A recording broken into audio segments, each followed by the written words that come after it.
Alright, so I've had this guitar for about a month now. I thought I'd maybe take a few minutes to talk about some of my impressions on the guitar. I'm new to Strandberg. This is my first one. I'm not new to headless guitars, but this is also my first kind of multi-scale, fan fret kind of guitars.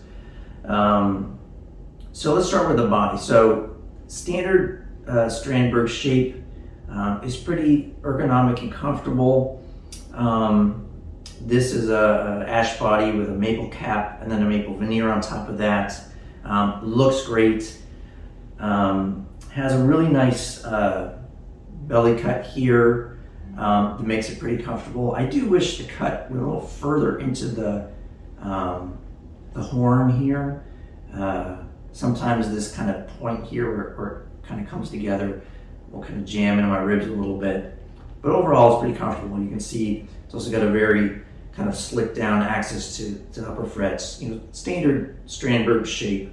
One thing that's different on this guitar than other Strandbergs is there's no forearm contour. And I know there's kind of a resonance chamber here. You kind of see a semi-hollow thing going on here.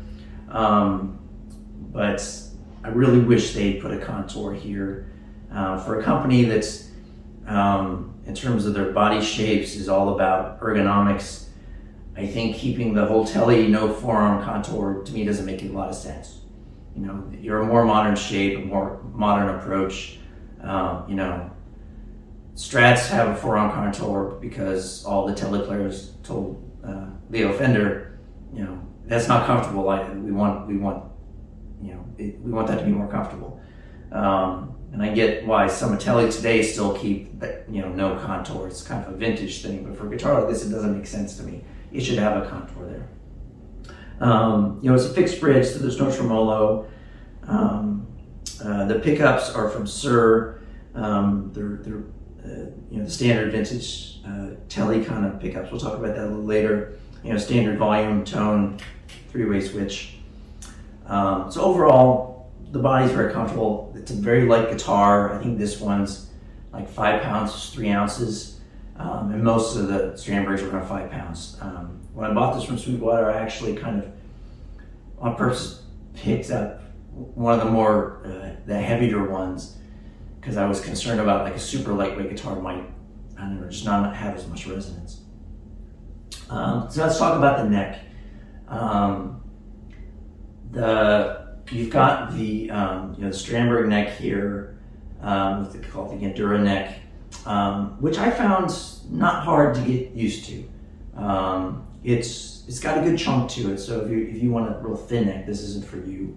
But it's pretty comfortable, and the contour it has where it's not symmetrical, and you move your thumb down here. I found it pretty comfortable to play, whether I'm kind of putting my thumb over the side or not. Overall, it's pretty comfortable. See it on here. One thing that I didn't realize before I bought it actually was, it has a 0 fret, so it makes it really easy to get the nut just right, because you've got the 0 fret there, keeping it from getting too low. So that works out pretty well. Let's talk about the kind of the multi-scaleness of it and the fan frets. Overall, I haven't had a lot of trouble adapting to it. Ironically, I find when I'm not looking, it's actually pretty easy to adapt to it, and it feels pretty natural. The biggest adjustment I had was kind of visually, especially maybe when you're doing some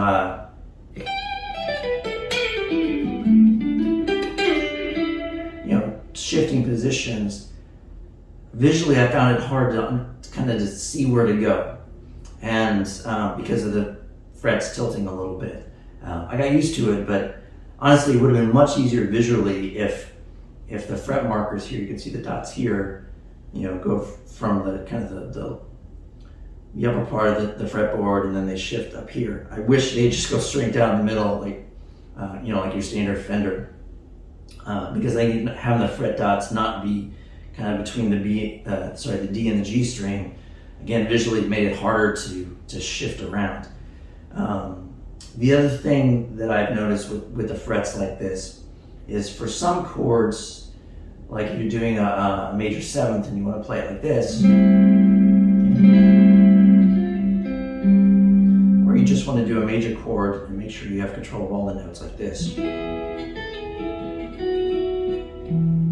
you can see it's a little harder to do that because your fingers are going this way and the frets are going this way. And so down low like this, it's not very difficult to do. But if you want to do that same chord up here, it's really quite difficult to do that shape. So, I mean, that's the only thing that I notice is some chord shapes like that, which, I mean, that's a shape I use quite a lot, can be pretty difficult the higher up you go on the fretboard because of the slant of the frets and the way your hand heads towards that. Other than that, I find the neck very comfortable. You definitely have to adjust the fact that it's a multi-scale. So, when you're bending the upper strings, it's a shorter scale, so you have to be careful not to overbend. But other than that, I find it pretty comfortable. In terms of the pickups, like I said, these are the Tele pickups from Sir.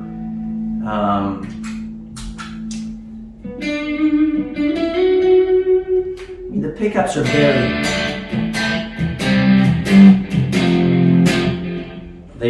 vintagey.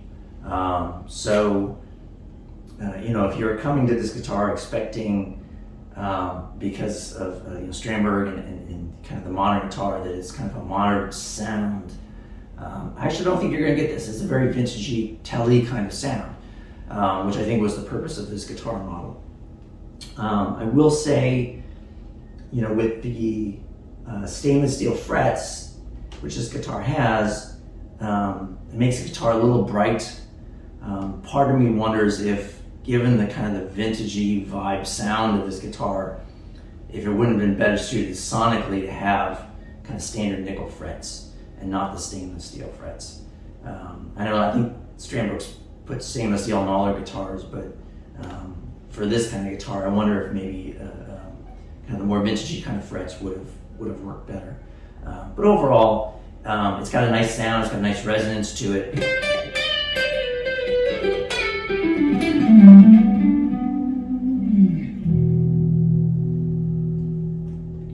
But again, it's a very kind of standard Tele kind of tone. And so if that's what you're after, this will get it for you. If you're after something that's, maybe you want something that sounds a little bit more like, say, like a Richie Kotzen Tele or something like that has a hotter pickup here and whatnot, I don't think this will get you where you want to go. But overall, I like it quite a bit. The knobs work well. I will say the tone to me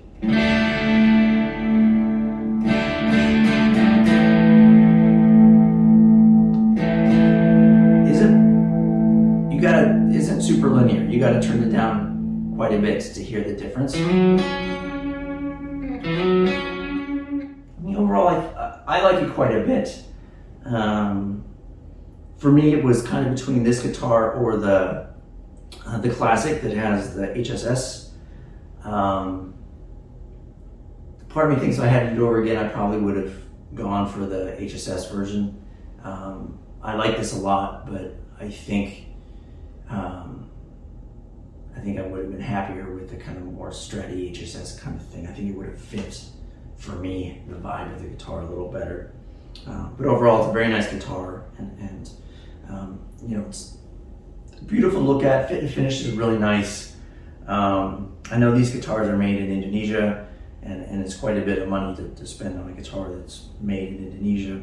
But if you put that aside and just look at the build quality and the uniqueness of it, I think it's worth the cost. So hopefully you found this helpful, and thanks for watching. Feel free to leave any questions.